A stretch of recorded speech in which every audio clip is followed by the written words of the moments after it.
Business models reinvent every industry.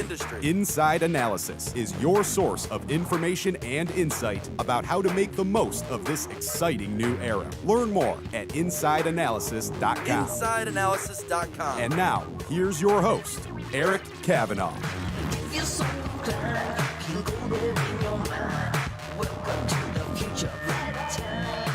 All right, folks.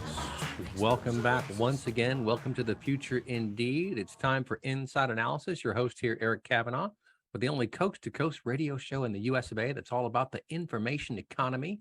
And folks, we're going to talk about some really cool stuff today. We're going to go from the bottom to the top, if you will. We're going to talk about hardware and the recently passed CHIPS Act, which is pretty interesting stuff. And then we'll talk about dynamic software. So, of course, chips, that's hardware. There is some chip manufacturing in the United States, not a whole heck of a lot. Most of it takes place overseas, about half of it in Taiwan. Another quarter of it comes from Samsung, our friends over in South Korea. So at best, we've got a small percentage here in the United States, and that is a pretty significant supply chain vulnerability. So we'll talk about that today with Professor Robert Handfleid from NC State. And we also have Asaf Darash on the line from a company called Regpack, doing some interesting work as well with dynamically designed software. So I'm a big fan of all that kind of stuff. And first, I'll give you my thoughts on the CHIPS Act. I think it's fantastic. I think this is one of the few times our government has done something credible and meaningful and positive. It reminds me of one of the last times they did something meaningful. It's a long time ago that Congress said you should be able to keep your cell phone number after you move from one carrier to another. That's how old I am. I remember when that came down the pike, and I was like, wow, what a great freaking idea. Holy Christmas. Because before that, the carrier said, oh, no, it's too complicated. And government said, we don't really think so. We think that you should be able to figure that out. So why don't you just go figure it out? And they did. So now you can keep your cell phone number even after you change carriers. Think about how big a deal that is. People used to have to change cell phone numbers. That's a pain. Now your cell phone number is almost like your social security address or social security number, because it's a unique identifier for you. A lot of times your phone number and your email address, for example, can be used to identify who you are. That's wonderful stuff. So CHIPS Act is going to help with a lot of incentives. $52 billion over 5 years is what I'm reading. There are lots of little bits and pieces too. There's some for the State Department. There's some for all sorts of different components of the stack, if you will, or different key stakeholders in the process. But the bottom line is it's good news because we want to be more self-reliant. Unfortunately, if China were to invade Taiwan, I think the effects would be dramatic and very unpleasant. Here's hoping that does not happen. Knock on wood. I think the Chinese tend to be a bit savvier than their Russian counterparts, who can rush in sometimes where maybe they should have feared to tread. But that being aside, let's bring in Professor Robert Handfleid from NC State. Tell us a bit about yourself and your new book. You have a whole book on supply chain. Tell us about that. Go ahead. Yeah, thanks for having me on your show today, Eric. So I'm a professor of supply chain management at North Carolina State University. I've been studying and researching supply chains for about 35 years. Have a new book out with my co-author, Tom Linton. It's called Flow, How the Best Supply Chains Thrive. And we've written the book over the last 3 years, and it talks about all of the problems that occurred, starting with the tariffs with China, with Right. COVID, certainly the Russian war, and all of these supply chain problems that we're experiencing today. And we talk about some of the solutions that organizations need to be thinking about to get their supply chains to flow again. Yeah, and you brought up a really good point here, and the tariffs. And so even though COVID, of course, brought its own set of challenges, borders closing, I mean, this was major stuff, major disruption to supply chains, which have been global historically. And if you look at car manufacturing or computer manufacturing or any sort of advanced electronics, you have lots of different parts that are coming from lots of different places. And when that all gets thrown topsy-turvy, you got a real problem. But what kind of annoys me is that companies did have a warning in the tariffs. So we should have learned, hey, tariffs came along. Now we have to be much more creative about our supply chains. And as I'm sure you know, since you've studied it for 35 years, supply chains can be incredibly complex. If you just try to break down the computational component of managing a very significant supply chain, it's very hard to do because you have lots and lots of little things that have to come together. You have dependencies. There are all these other components that make it very, very complicated, and thus a whole space for innovation. But what do you think about how much we've learned maybe in the last few years? Are we finally turning the corner and figuring this stuff out?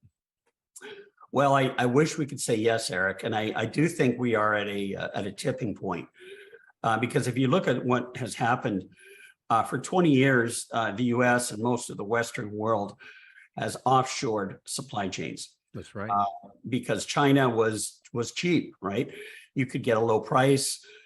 Transportation was fairly inexpensive, and there was plenty of labor over in Asia. That was low cost labor. So we offshored all of the stuff we produced, and then bam, suddenly COVID hits. All the borders are shut down. So every single industry in the world, which sources from China and Vietnam and Indonesia, et cetera, and even Europe, can no longer get materials. So this was a real wake-up call to a lot of organizations. They suddenly realized, even for medical products, and pharmaceuticals, all that stuff is produced overseas. And we can't even support our frontline providers and hospitals with the medical equipment they need to treat these COVID patients. So as a result of that, I was on something called the Joint Acquisition Task Force. We were working on trying to find sources of supply and to support domestic manufacturing. And actually then was asked to serve on a Senate committee for a bill that was passed by Senator Peters from Michigan. And the objective of that bill was to start to require reshoring of some of these pharmaceutical products in particular. And so I've been a big proponent of that, working with their office. And actually, I've worked with the White House Council of Economic Advisors on talking about some of those same things. So this is a big issue, but it takes time to change people's mentalities, unfortunately. Yeah, well, and supply chains themselves, right? I mean, from a manufacturing perspective, and we'll talk about the whole life cycle here. From a manufacturing perspective, you have to know, of course, what people are going to buy, but you have to know what parts are going to go into the things you want to manufacture. And if you don't have a really good handle on that entire supply chain end to end, when there's a disruption, it's going to take you a while to figure out what to do. Because first you have to figure out, wait, so what are we not getting? What products is that going to impact? Let's just think about the hiring, the process of getting people on the shop floor to do certain things. I mean, this is a very complex environment. So when disruptions like occur, it's a real big problem, right? So I think that the good news probably is that we do now see an effort to resolve this. But to your point, it's going to take a number of years, right, to sort of flesh out a whole supply chain, not just a couple point solutions, right? Well, that's exactly right. And I think today what people have to start doing is what I would call supply chain mapping, which is to, start understanding who is in that supply chain that produces that product. And I think most companies are aware of what they call who is their tier one, who's their first immediate supplier. But beyond that, when they go to tier 2, 3, and 4, they don't know the guys that are making that stuff upstream. And that's usually where, the problems occur. That's where you get, floods, and you get government shutdowns, and you get, riots, you get trade unions that are striking. And when those things happen, you can shut down your entire supply chain. In fact, in our book, we have a term for that. It's called the kill shot. Who is the kill shot supplier in your supply chain that's going to shut you down? Most people have no idea today. Yeah, that's a problem. I mean, so part of the resolution here is education, I think. What in the CHIPS Act do you find significantly worthwhile? Are there some things that people should be reading up on to take advantage of these incentives? Because a lot of it is built around incentives, right? To put together the component parts of a supply chain. What are some key aspects you think people should know about and research? Well, I think the first thing people have to understand is, the semiconductor shortages are not new. They've been going on for some time, and it was definitely occurring prior to COVID. And, one of the reasons, of course, is the demand for chips has gone through the roof. It's in everything we buy today, dishwashers, coffee makers, thermostats, what have you. So everything is being digitized, and therefore everything is semiconductors in it. But the problem with capacity in chip making is that chip making has always been sort of subject to price pressure for manufacturers. And the chip makers, are loath to invest in new capacity unless they know the demand is going to be there. Wow. And the thing is, a chip plant, to build one chip plant can cost several $1 billion. And it takes, 3 to 4 years. So the return on investment isn't that appealing unless you really know you've got a lot of demand. And so in the past, chip makers have been burned because they built these facilities, demand fell off, and they were stuck with these huge investments. Wow. So there was a big lag in capital investment. What happened during COVID is, the automotive industry cut all their orders to the chip makers during COVID. And so other people got in line and absorbed that capacity. Well, we all know what happened. The automaker said, wait a second, we made a mistake. Actually, demand for cars is going up. And at that point, we'll get to the back of the line, buddy. We've already committed to these other customers. So, part of the problem is the structure of the chip industry itself.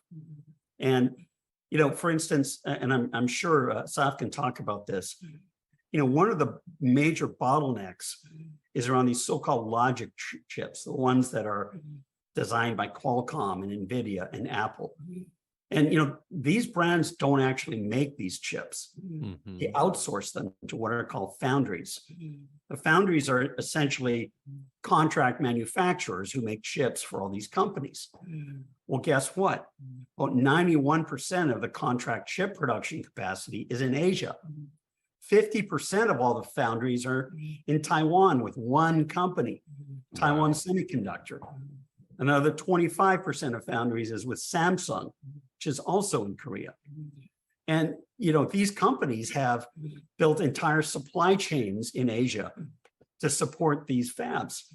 So the CHIP Act is certainly a step in the right direction, but it's going to take years if we really want to reshore this to bring production back to the United States.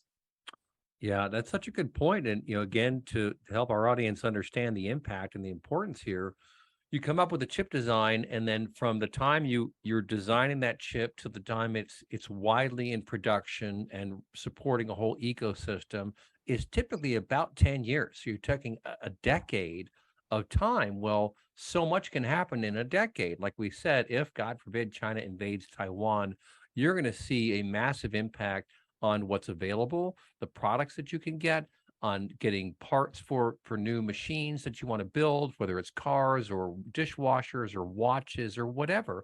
All these different downstream devices have upstream issues that we have to resolve. And so, the CHIPS Act starts the process. And I guess the idea is they are looking to seed the different steps in the staging, if you will. But nonetheless, it still takes time and orchestration and understanding. And that's, I think, part of the challenge is that you have to have a deep understanding of how a chip design can change what you design from an engineering perspective.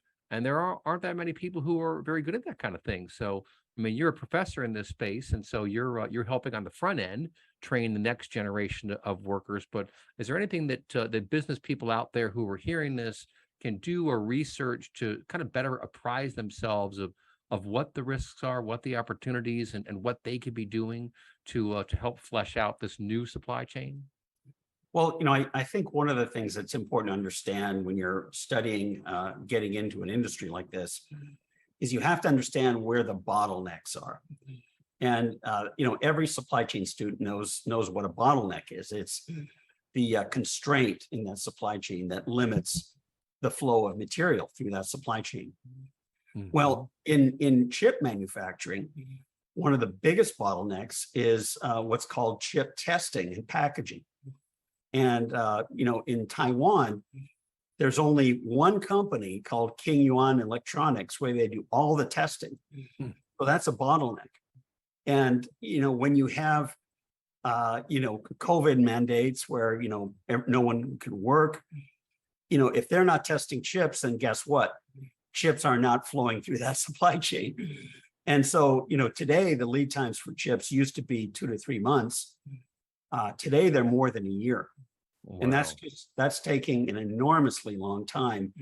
So if you order something, you might get it in a year. That's where we're at today. That's crazy. It is really crazy. Yeah, and it's a problem from a design perspective too. I know our first segment is coming up here, the ending of it, and we'll bring Asaf into the second segment. But I just wanted to kind of get into the details here. But when you have to wait a year to get this piece of equipment, to get it into your R&D operation, to get it into your testing, to be able to figure out, all right, are we really going to be able to use this thing? That slows down the whole process, and I think it really does impede the innovation cycle itself, because there's just less excitement around being able to do that. When you have to wait a long time, it's hard to prepare for that, especially if you don't know how long you have to wait. Is it a year? Is it 8 months? Is it 14 months? These are all significant factors. And you look at the talent group out there who can help you with this stuff. And like I say, it's a finite number of people. So it just throws a lot of uncertainty into the marketplace, right, Rob? Absolutely. And as we talked about TSMC, and as I said, in Taiwan, we mapped out the TSMC supply chain for their foundries. Well, their tier 1 suppliers, they had 2,500 suppliers. When you went up to tier 2, these are companies that make the machines, the equipment for the foundries. You had more than 10,000 suppliers. Wow. So you can't just snap your fingers and say, well, we're going to throw some money at the chip industry and create a new industry here. The Intel facility in Columbus, we did an estimate. That facility alone will only meet about 4 to 6% of the demand for chips in the United States. So it's a drop in the bucket when you look at the big picture. And the uncertainty of how long it'll take them to get this equipment, where they're going to get it from, et cetera, raises another set of questions there as well. Yeah, it's going to be a downer. Yeah, no, it's going to be a fun and interesting 6 months or so as we spin out of this pandemic, hopefully. But to your point, it takes a lot of time and effort to even conceive of new ideas, but it adds so much uncertainty to the marketplace. So it's gonna be interesting to see what happens here, folks. We'll be right back. Don't touch that dial. You are listening to Inside Analysis. Welcome back to Inside Analysis. Here's your host, Eric Kavanaugh. Take us to the future. All right, folks, take us to the future indeed. Take us to the future where we have a robust supply chain. That's what we're talking about with Professor Robert Handfleid from NC State. And next up, we have Asaf Darash from a company called Regpack. They're doing very interesting things with dynamic software. I'm a big fan of this concept. So Asaf, tell us a bit about yourself and what you folks are working on. So first of all, thank you for having me on the show, Rick. And what Robert talked about was really, really interesting. To the point where I cannot even think about waiting a year to create innovation in a company. That would be like, wow, how is that even possible to plan a year in advance? Oh, we'll get this out a year from now. So that sounds hard, but that's hardware.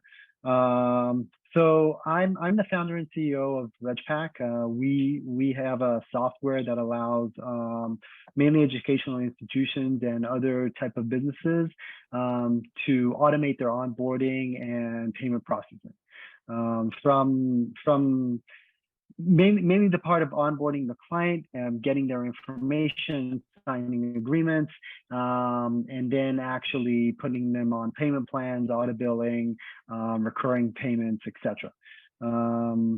So if Robert was talking, just like you said, about the low end, the hardware, the most basic part of the hardware, the semiconductor, the chip, which actually does the calculation, we're at the top of the food chain in that sense, where it's like 100% software, all connected to how you manipulate data and how you connect data points in a way that's unique, you could say.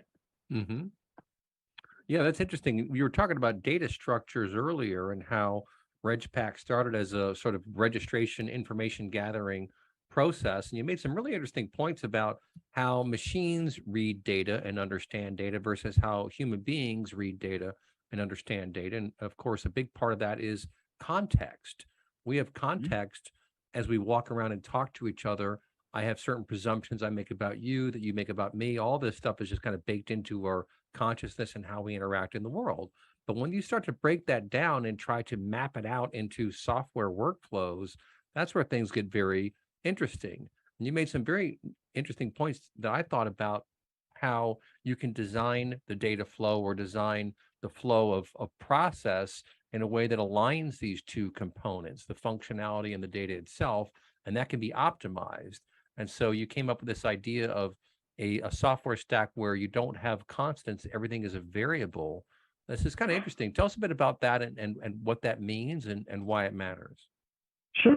So the way that humans process information, like you said, is connected to context, but it's mainly connected to meaning.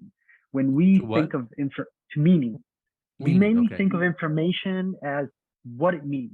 So for us, like we would say an address or a phone or an email or a name.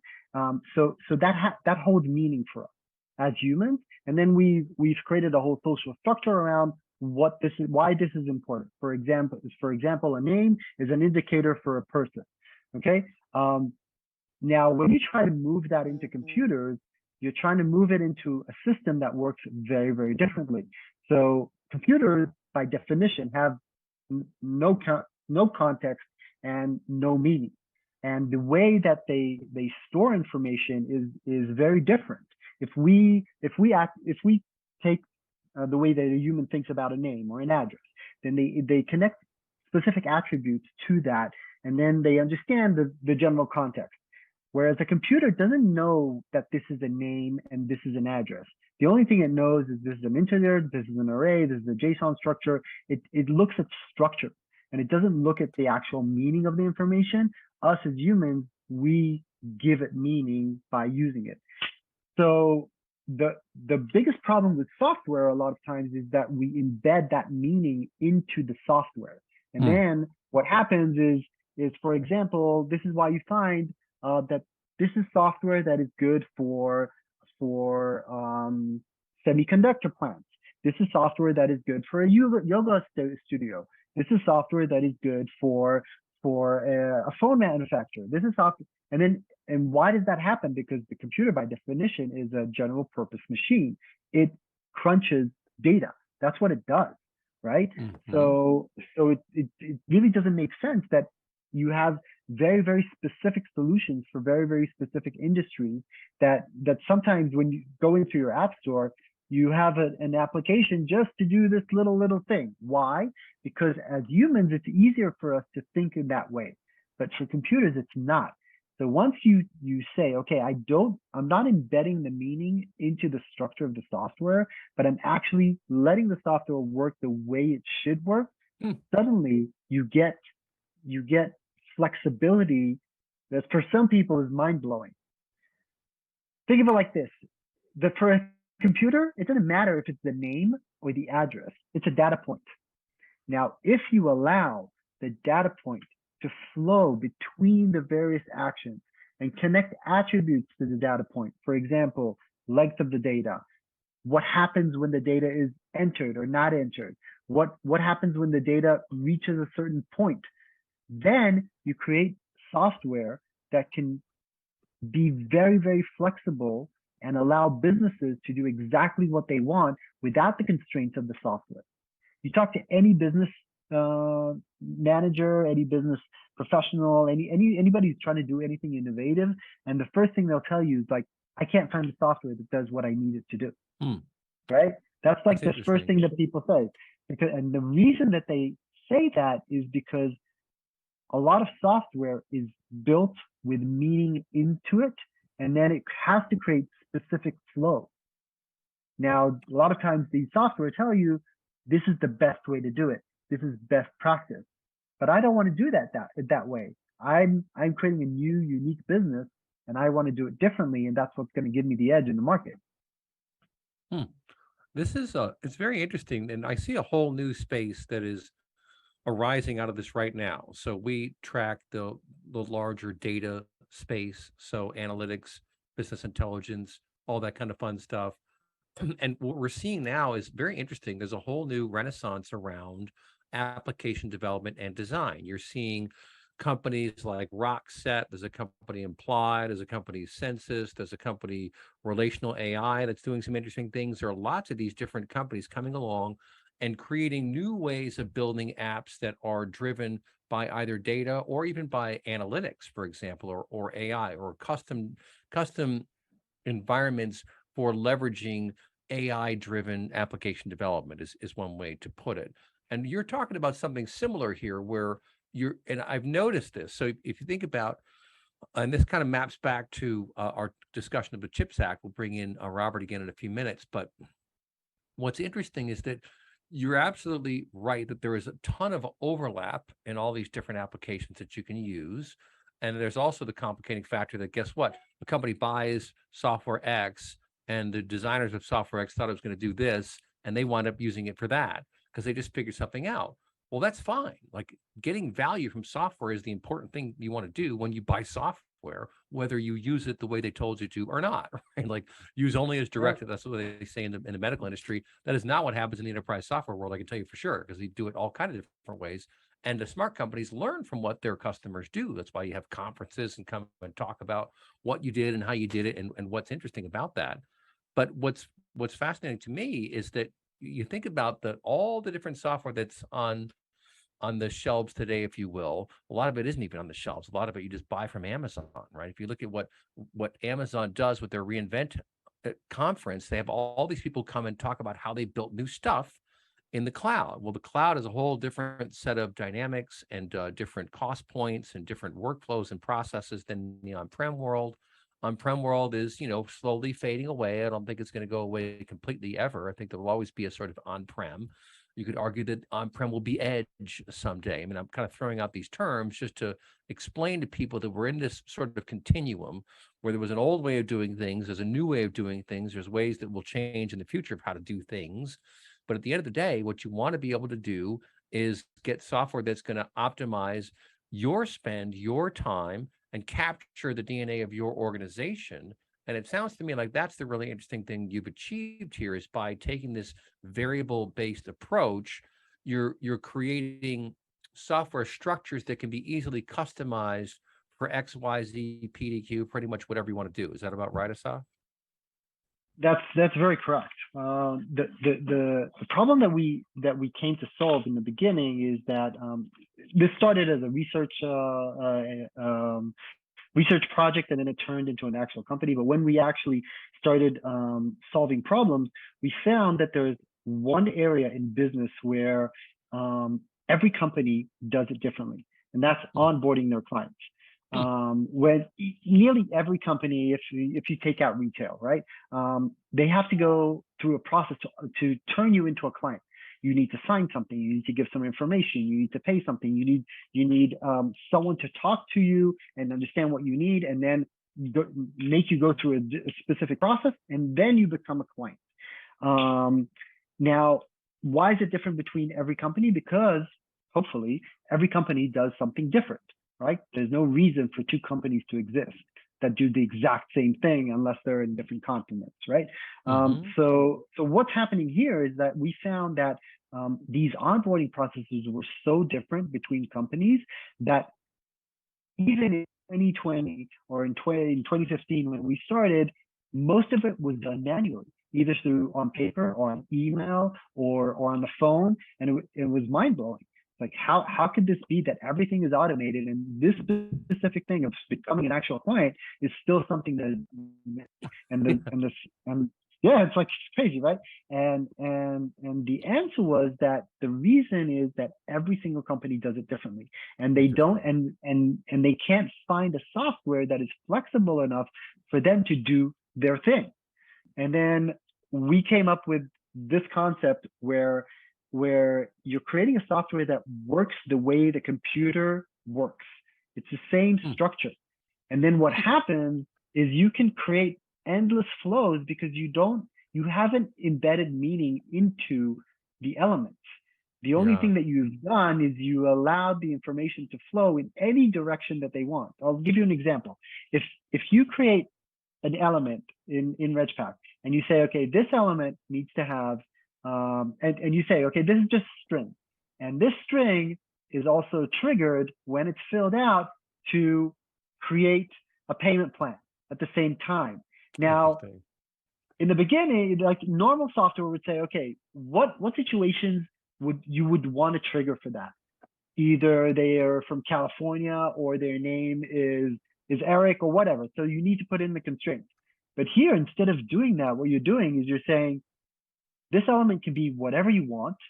And then once the action happens, the action is triggered. Now, the funny thing is that is exactly how computer languages work. When they encapsulate elements, so the only innovation that we did is we moved it up one level from the computer language to the computer software itself. And then what happens, you don't have to be a developer to be able to create these unique processes that normally only developers could create. Yeah, this is very interesting stuff. We got a couple minutes before our next break. I'll bring in Professor Handfleid again just to kind of quickly comment on that. One of the areas of software that I think is lacking is really in the sort of design and conceptual phase, right? I mean, we track all sorts of software. So you have production systems, you've got manufacturing systems, you have ERP systems, or all these different systems that you have. But to Asaf's point, they have some root structures and basic workflow and functionality that is normal and is expected. But you do have like all this focus on these bespoke applications and systems, and there's not a whole lot that's really good at sort of understanding what's possible and like building out workflows. And this strikes me as being a pretty interesting play in that space. What do you think, Robert? No, absolutely. And the thing is, when you implement these large systems like SAP or Oracle, the general rule of thumb is the more you customize it, the more that is, obviously your costs go up. You have big consulting firms like E&Y and Accenture, and the more you customize, the higher the cost, but the greater the likelihood that something goes wrong.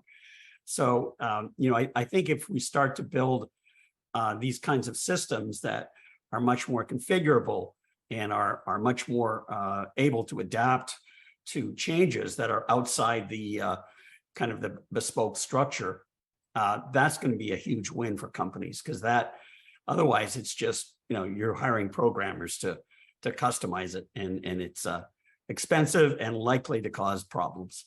Yeah, expensive and brittle, I think is the term too that comes into play here. And you make a really good point, which is, and I've seen this myself, and then you go to the cloud, like SAP talking about going to the cloud. Well, guess what? Then you have to get even more strict around the component parts that you activate, and you want to make all of your other innovations downstream somewhere. Well, that gets pretty difficult. The more you customize, the hairier and the more unwieldy these things get, and then you wind up spending tons of time just keeping the lights on, just with your developers and your IT managers ripping their hair out, winding up like me.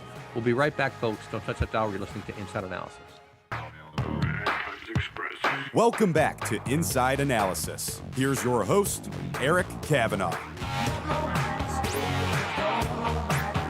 All right, folks, welcome back to Inside Analysis. We're talking all things CHIPS Act, but also dynamic software. So the whole stack from the hardware all the way up through the software that's designed for it. And this is concept of flow. I'll throw it over to Professor Robert Handfleid from NC State, a supply chain expert. I mean, you want a supply chain to flow. You want electricity to flow through your house in as optimal a way as possible. You want water to flow. I've always been fascinated by the whole concept of flowing and of not, it's interesting in the US and in the Western world, we say, go with the flow.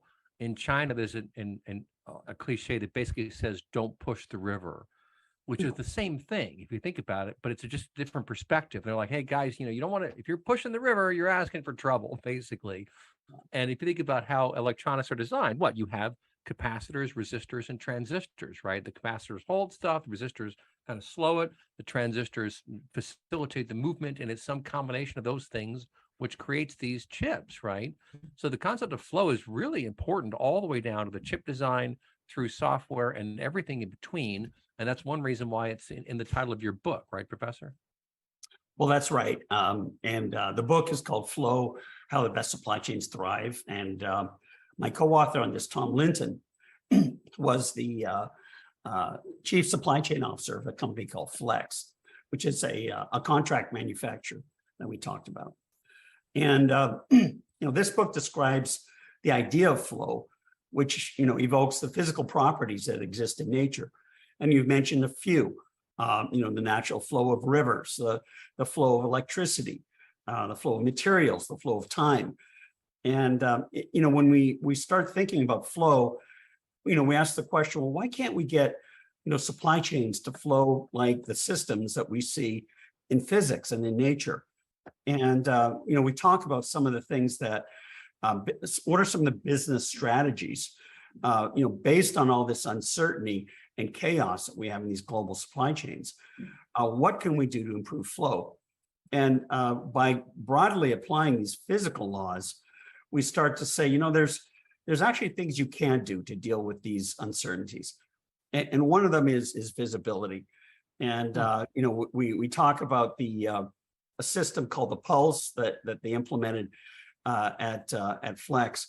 And basically the Pulse was a system that allowed Flex, that had 80 factories around the world, hugely complex supply chain, that they were able to capture all of the flows in that supply chain in a single platform that people could see on their cell phones, if you can imagine.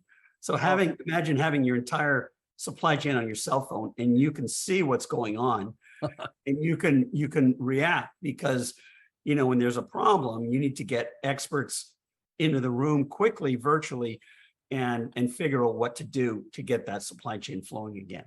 Yeah, that's just great. And that's very, very exciting stuff. And I'll throw it over to Asaf. There's a whole new space just blowing up right now in the data industry called observability. And it's a new term for an old thing, which is just like Professor Handfleid was saying, being able to see what's happening. So it's typically in the data space where we had a data feed coming from MySQL database. All of a sudden, it's not coming anymore. That's observability. But you also were talking about very dynamic functionality, right? So what gets me excited in learning about what you're building at Regpack is that it is malleable, right? So you can figure out the flow of the information and then kind of optimize the flow of how the application works. Maybe tell us a bit about that and why you think flow is so important as well as a concept. First of all, I think flow is the main thing that is important for business, for information, for anything that we do. And Robin and I were talking about that. His book is called Flow, and our current software is also called Regpack Flow, which really shows like the connection between these concepts. So and the reason that Regpack is called Regpack Flow is because what we allow with this structure is the flow of information. We allow the information to move in the way that it should move and not constrain it by meaning or by structure that is pre-existent. So for example, what the concept that we talked about, that a data point can have triggers connected to it, and then it will cause another thing to happen, and so forth. And that's exactly the type of flow that exists in Regpack. So if someone comes in and they have I'll give an example from one of our clients where they needed to create different flows for different clients in different states because of laws. So the system would be able to react automatically based on the state that you're saying that you're in, and then create a different flow for that client. And then let's say that client says that they have some financial problems. Then the flow would change again, and then it will allow them to do different auto billing plans or offer them scholarships. And then let's say they would say, but I'm I'm from the 90th percentile of my class in mathematics, then at the same time, it will automatically give them a different flow. So because the information is structured in a way where there's no, it's not constrained, it's not held in a specific place, it can flow differently for every single applicant and every single person. And so the application is basically adapting and flowing differently for every single person and creating a unique experience for them based on their specific needs. And this is also connected to the visibility. So if you can see this happening for every single client as it is happening, and you can also, because of how the data is structured and that it doesn't have meaning connected to it, you can change the flows very easily without breaking the data. And that's the number one thing that happens in software that is being customized, is that at some point the power moves to the developers, where where management come and say, oh, we want to change this process, or we want to offer this ability, and the developers say, oh, that will take us a year, right, to fix that, or that will take us 6 months, and we're back to the semiconductor problem. Whereas in order to fix something, you have to wait 6 months for them to change something because the information is stuck. It's in a specific structure that you can't let it flow. So it's really connecting these two concepts. It's interesting. I think that's fascinating. I mean, I really do. And I think about, because you're right, what happens is you get exceptions, right? So you have a certain workflow that works for 80% of your customers or 80% of your prospects or whatever. And then there are always exceptions. And that's really where the friction occurs and where something needs to be done. And typically what has then been done is a one-off. All right, we'll add a column to the database, or we'll add some additional trigger to a different workflow. We'll have that execute in a different environment. But the point is, every time you do one of those customizations, now that's something that has to be managed, and it's not probably documented very well. And so, I mean, I remember learning in the banking industry, and this is 20 odd years ago, to be blunt, but learning about how exception management is the bear. For 80% of the accounts, they close just fine at the end of every month. But for the 20% that don't, or especially for the 2% that are way at the edge, oh my goodness, you'll spend all day and all night trying to track down details, piece things together manually. That's the problem. And what you want is to have a system, as you suggested, isn't so calcified. I guess that's the term that I would use, because when you get these calcified systems, they're not very open to change. And then you wind up with, all sorts of problems where you wind up messing with the 80% because you're trying to solve for the 1%. And that's a very, very bad situation. Just for final comments, I'll throw it over to Robert Handfleid of NC State. What are your thoughts about that, about the importance of flow and respecting flow and not pushing the river, real quick? Well, I think that, what's happening is we've reached really a tipping point. And I think executives and supply chain managers and companies, U.S. companies, are going to have to start thinking differently and applying these concepts of flow. So, if we tie it back into the semiconductor industry, we're not going to be able to import all of these suppliers into the US and start building here. So we need to think differently. And one avenue is thinking about breaking up the system on a chip into composite parts. Should increase performance and allow lower volume production to meet the needs of automotive and aerospace and Department of Defense. And to Asaf's point, also allows these chips to be customized to their own needs at a lower cost point. So we're starting to gain traction on this idea commercially. Companies like AMD are starting to do this, and this would allow companies the opportunity to maybe have different components in inventory to mix and match them, right, to create customized systems into a printed format. And the approach would then become a packaging play using sort of this make-to-order system at a high resolution. And, this could be a different way of reshoring the industry to bring it back home. I love it. That is really interesting stuff. Let's put a pin in that, bring it back for another show. Very cool stuff. Look these guys up online, folks. You've been listening to Inside Analysis.